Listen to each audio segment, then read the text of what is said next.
Si nos incorporamos al deporte, debemos hacerlo de manera gradual para evitar lesiones y mejor al aire libre. No olvidemos que las personas vulnerables son un grupo de riesgo para el virus. Limitaremos el contacto físico y aumentaremos las precauciones generales. Los velatorios están permitidos en grupos reducidos. No olvidaremos mantener la distancia de seguridad. Muchas terrazas, bares y locales comerciales abren por primera vez tras la crisis. Evitaremos el contacto con otros usuarios al salir o entrar. Debemos aumentar la precaución en baños públicos y sillas e intentaremos pagar con tarjeta siempre que sea posible. Si tienes que volver a tu centro de trabajo, infórmate de las medidas que debes de tomar en tu puesto. Si tus hijos tienen que volver al colegio, explícales que la situación ha cambiado. Cuida de tu salud, vuelve a retomar revisiones y consultas. Y recuerda, al volver a casa, lo más importante es dejar el virus fuera. Los zapatos se quedarán en la entrada. Desinfectaremos cualquier objeto que haya tenido contacto con el exterior y lavaremos la ropa que hayamos llevado. Son consejos que debemos tener en cuenta porque de alguna forma se nota que hemos perdido miedo al virus. Y de estas y otras cuestiones relacionadas con la salud queremos hablar hoy con Jorge Barrón, médico de Osalde, 40 años trabajando como microbiólogo en el Hospital de Cruces y a día de hoy dando charlas. Ya te vimos ayer en una charla virtual. Arratsaldeon, Jorge, ¿qué tal estás? Hola, Arratsaldeon, buenas tardes. Bien, bien, aquí estamos confinados todavía, que somos del grupo de riesgo. Bueno, pero ya está. Bueno, es verdad, que yo lo decía ahora, hemos perdido miedo al virus. ¿Deberíamos ser un poquito más responsables que lo que se está viendo ahora en la calle? Pues sí, seguro que sí. Miedo no, pero hay que ser conscientes de la realidad que estamos viviendo, que no es ninguna broma, que es un acontecimiento muy grave y que si estamos ahora en disposición de poder ir desescalando a la medida que lo permitan las circunstancias, pues nos exige más que nunca ser responsables y saber cómo cada uno de nosotros puede contribuir a que no haya un nuevo brote, como ya ha ocurrido en algunos sitios, y ya está perfectamente constatado, y esto depende de la conducta de cada uno de nosotros. Entonces sí, efectivamente se está viendo que hay algunas personas, no quiero culpar más a unos grupos que otros, pero sí vemos actitudes irresponsables. Entonces, bueno, de eso podemos hablar también, porque es un asunto, en estos momentos, quizá el más importante. Lo has citado, pero desde la Organización Mundial de la Salud, que tampoco es que deba sentar cátedra lo que dice, pero sí que advierte de que puede haber un segundo pico debido a la mutación del virus. Bien, los brotes secundarios los ha habido, es una posibilidad que siempre hay que contar con ella en todas las epidemias, que depende de muchos factores y que no se puede decir exactamente a qué se debe. Seguramente está muy relacionado con el nivel de inmunidad que va adquiriendo la población a medida que van infectando personas, en este caso como es un virus hasta ahora desconocido, en fin, una variedad, digamos, pues es de una alta contagiosidad y una mortalidad importante, pues tenemos que esperar que esto ocurra como en otras circunstancias. En cuanto a la mutación, pues, hombre, de esto lo que hay que decir es que los virus mutan continuamente. O sea, esto no es una eventualidad, algo extraño. Unos mutan más que otros, con más frecuencia que otros. Desde luego los coronavirus mutan. La mayoría de las mutaciones se refieren a zonas del genoma que son poco importantes desde el punto de vista que nos interesa más a nosotros, de su contagiosidad, su virulencia y demás. Y puede ser que ocurra alguna mutación en alguna de sus proteínas importantes, las que determinan su parasitismo o su patogenicidad, y entonces puede haber cambios en la virulencia. Eso puede ocurrir, De hecho, ya se han descrito algunas mutaciones y en fin, es un tema que se está estudiando y desde muchos laboratorios están analizando el genoma de muchas cepas del virus en busca de que haya alguna mutación. Por ejemplo, se ha visto que hay una mutación que es responsable de las características del virus, unas secuencias, y estas secuencias incluso se ha dicho que no se sabe bien el origen. Si bien el origen más probable es la modificación que se ha producido a su través del paso desde el murciélago a los animales intermedios como la civeta y luego a través del hombre en los mercados o en las ganaderías, pero también se han dicho algunas teorías mucho menos probables de que ha podido ser una manipulación en el laboratorio. ¿Eso es posible? Pues posible es, probable, muy poco probable. Pero has citado el tema de la mortalidad, que es muy contagioso, es evidente. Pero ¿por qué tiene tanto índice de mortalidad? Y cito, 26.000 personas en España, más de 5 millones han fallecido por coronavirus en el mundo. La mortalidad es importante en este virus, sobre todo hemos visto en los grupos de mayores. Esto es una diferencia grande de la edad. Ya vemos, esto es una observación, no nos dice nada de ese por qué es mortal en este grupo de edad, tan mortal. Sí sabemos también que es más mortal en este grupo de edad porque en este grupo se da más una característica de la enfermedad especialmente grave, que es cuando el virus ataca al pulmón y en el pulmón se desarrolla eso que hemos llamado el síndrome de la tormenta de citoquinas, que es una especie de reacción inmunitaria exagerada. ¿Y por qué esto ocurre en algunas personas mayores? Tampoco en todas.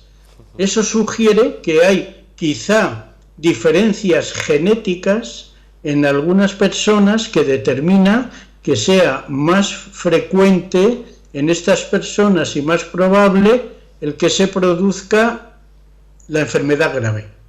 Entonces ya se han descrito algunos genes que pueden ser responsables de esas diferencias. Parece que hay un gen determinado que algunas personas lo tienen más y además de una forma patológica, es un gen patológico. Bueno, eso es otra cuestión de las que se están estudiando, porque es todo muy provisional, lo primero que hay son observaciones, pero estudios serios es complicado durante la epidemia. Déjame aportar otra hipótesis, no tanto sobre el origen como sobre las consecuencias, depende de quién se contagie. Dicen que en el año 2004, en la vacuna de la gripe, que se empezó a dar en ese año, se incorporaban virus de la gripe A y de virus de diferentes animales, y que esa vacuna y las personas, entre ellas el colectivo de los mayores, que son los que año tras año se dan la vacuna de la gripe, por eso son más fácilmente contagiados que el resto. ¿Qué puede haber de cierto en esto? Bueno, eso sí es otra de las hipótesis que circulan con muy poco apoyo científico, desde luego, aunque hay equipos que están intentando relacionar esos dos aspectos por si hubiera algo que podía sugerir que a través de la vacuna podía haber una mayor susceptibilidad. Es otra cuestión que también hay una cierta posibilidad. ¿Por qué? Porque las vacunas, lo mismo que los fármacos, se está haciendo continuamente cambios sobre ellas. La vacuna de la gripe no es una de las mejores vacunas, por más que haya más partidarios o menos de la vacunación, que confiere cierta protección, no cabe duda, pero no es una buena vacuna. Continuamente se intenta mejorar, dicen que adaptándola a la frecuencia de las cepas que circulan, porque es un virus, el de la gripe, que muta muchísimo, mucho más que este, sí. Muta muchísimo, entonces hay que irla adaptando. Pero también hay se intenta mejorar esa vacuna, que sea más eficaz. Pero cuidado, porque cada vez que probamos una nueva vacuna, un nuevo fármaco, tenemos el problema de la seguridad y de la eficacia. No solo la eficacia, la seguridad también es importante, es muy importante, porque hay vacunas que no se han podido seguir adelante porque no son seguras, incluso pueden producir problemas graves. Entonces, esto llama la atención, aunque no hay evidencias, pero sí llama la atención a que los estudios sobre vacunas sean especialmente rigurosos. Y eso es importante decirlo ahora, porque ahora hay una carrera por las vacunas.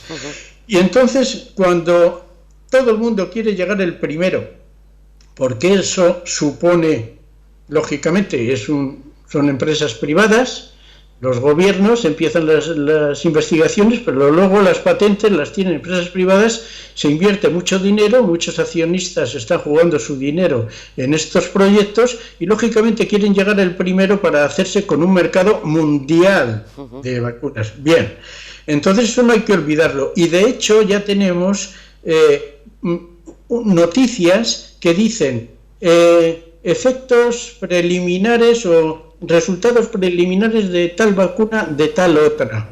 Y todos ya nos han anunciado, por lo menos 2 grandes núcleos de investigación, uno oriental en China y otro occidental en Estados Unidos, y que su vacuna se ha hecho algunas pruebas y parece que tienen buenos resultados. O sea, que ya nos están haciendo ya publicidad de las vacunas. Y vamos a ver, también se está diciendo que en un año puede haber una vacuna. Eso, hoy por hoy, es bastante improbable. O sea, eso, la verdad, no es buena información. Las vacunas tardan mucho tiempo. Primero por las dificultades que tienen y segundo por el rigor que hay que poner en toda la serie de actividades que hay que hacer desde que se hace el modelo de la vacuna y se empieza a inyectar en cultivos celulares, en animales, en voluntarios. Todo eso tiene que tener unas garantías y no se puede improvisar ni se pueden acortar los tiempos, porque eso implica perder seguridad y arriesgarse a que podemos tener efectos adversos graves. Hoy por hoy, dejando de lado las vacunas, ¿podemos confiar en algún fármaco? Con los fármacos, desgraciadamente, ocurre algo parecido. Lo mismo. Sí, ¿por qué? Porque estamos tratando con unos fármacos que sugiere que pudieran ser eficaces porque se han utilizado en otras virasis parecidas por virus de la misma, digamos, de la misma familia y demás, pero no sabemos qué va a pasar, si con estos pues puede resultar o no puede resultar. Entonces, ¿qué se está haciendo? Pues probando.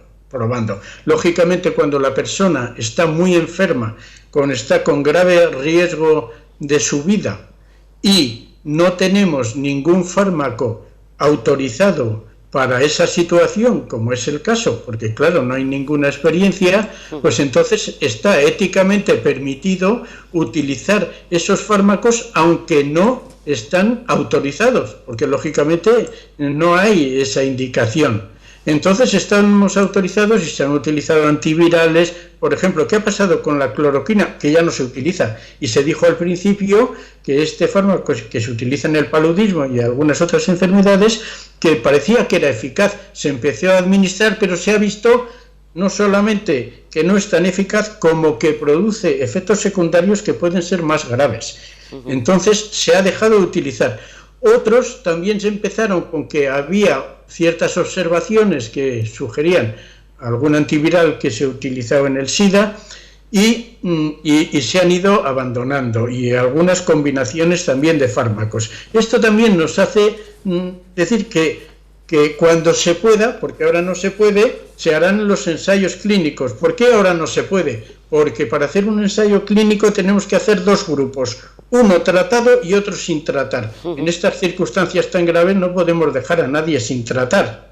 Y entonces tenemos que hacerlo por lo que se llama por uso compasivo, una indicación, una autorización especial, pero no porque tenga una indicación. Los fármacos, una vez se autorizan por las agencias de los medicamentos para determinadas indicaciones. Si no está autorizado, no se puede, está prohibido, a no ser que sea por una circunstancia extraordinaria como es que no tienes ningún fármaco. Y entonces se puede hacer por lo que se llama uso compasivo, y luego estas experiencias se utilizarán para valorar los fármacos en esta situación. Hemos llegado a una fase en la que afortunadamente los ingresos en los hospitales, en las UCIs, han bajado. La atención primaria es un poco la que centra ahora la actividad con esos estudios de seroprevalencia. ¿Es importante realizar este estudio de seroprevalencia o no va a dejar de ser una estadística? Digo porque de los círculos en los que nos movemos no conocemos a nadie que haya sido llamado para hacer un estudio. Tampoco nadie que haya pasado la enfermedad y haya sido dado de alta se tiene en cuenta en esos resultados de estudio de seroprevalencia, que dice que hoy por hoy el 95% de la población de Vizcaya no estamos inmunizados. Bueno, este estudio de seroprevalencia ha llamado la atención por sus bajos resultados. Lo que la comunidad científica esperaba, según otras experiencias y según los datos de la propia pandemia, es que habría más población, porque sabemos que hasta un 85% de las personas que se infectan no experimentan síntomas, que por cierto, bueno es decir, ya que nos referimos a ello, que estas personas que no tienen síntomas de enfermedad son las que también se tienen que proteger, porque de esto que hablábamos antes, que hay algunas personas que parece que no se lo toman en serio y vemos cómo se reúnen sin mascarilla a corta distancia, como ni siquiera la llevan en el bolsillo.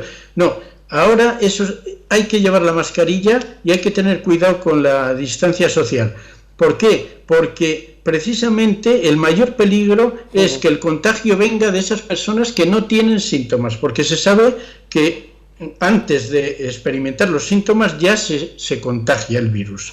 Entonces, ¿qué es lo que va a pasar ahora? Bueno, ahora van a pasar muchas cosas. Desde luego ya se está hablando de en qué estado nos hemos quedado los hospitales y en qué estado está la atención primaria para lo que se nos viene encima. Las listas de espera han aumentado. Casos graves, por ejemplo, las intervenciones quirúrgicas por cáncer, ha aumentado muchísimo la lista de espera, las exploraciones para casos graves. La gente ha cogido miedo y no ha ido a las urgencias de los hospitales. En las urgencias de adultos casi un 50% ha bajado la afluencia de infartos y de ictus. ¿Qué quiere decir? Que no ha habido infartos y ictus, claro que los ha habido. La gente, ante unos síntomas que antes acudía a la urgencia, pues hay mucha gente no se atrevía a ir a las urgencias porque le han dicho, cuidado, no vayas al hospital porque te puedes infectar. Entonces, los niños prácticamente han desaparecido. En algunas urgencias ha bajado hasta un 80% la afluencia de niños. Claro, ya se lo piensan mucho. Y claro, podemos pasarnos a la acera contraria. Podemos llegar a tal extremo que situaciones graves, minimizarlas. Entonces, por otro lado, los hospitales se han configurado para la epidemia, se han dedicado grandes zonas al COVID, se han dedicado gimnasios, por ejemplo, el Hospital de Cruces, a instalar más camas de unidades de cuidados intensivos con respiradores. O sea, hemos cambiado las estructuras y por otro lado hay que recuperar todo eso, acceder a toda esa lista de morada, de situaciones, muchas de ellas muy graves que hay que atender, como cáncer, enfermedades crónicas, enfermedades agudas graves como las que he citado, infartos y ictus. Y luego en la atención primaria, ¿qué nos va a pasar? Pues que la atención primaria, además de todo lo que tiene acumulado también de listas de espera, de tener que atender a todas las personas que ha estado desatendiendo hasta ahora, se va a encontrar con que tiene que hacer el estudio de casos y de contactos, que puede ser fundamental como aparezca un nuevo brote. Y claro, necesita una ayuda porque está muy recortada, está muy falta de recursos, sobre todo en algunos sitios más que en otros, no cabe duda. En esto hay mucha desigualdad a lo largo de todo el territorio español. Aquí estamos bien, pero hacen falta recursos y desde luego una colaboración con Sanidad para hacer el caso, porque en este seguimiento ya dijimos que es muy importante hacer varias cosas. Una de ellas es los test, otra de ellas no perder la capacidad en las UCIs, porque claro, si hay un brote tenemos que tener las listas, y otra, pues vigilar y tener dispuesto toda la atención primaria y la sanidad que se tiene que hacer cargo de estos estudios. Respecto al bajo nivel de protección que se ha visto en la población, quizá esta cifra no sea muy exacta. Primero, porque se han utilizado unos test de baja sensibilidad.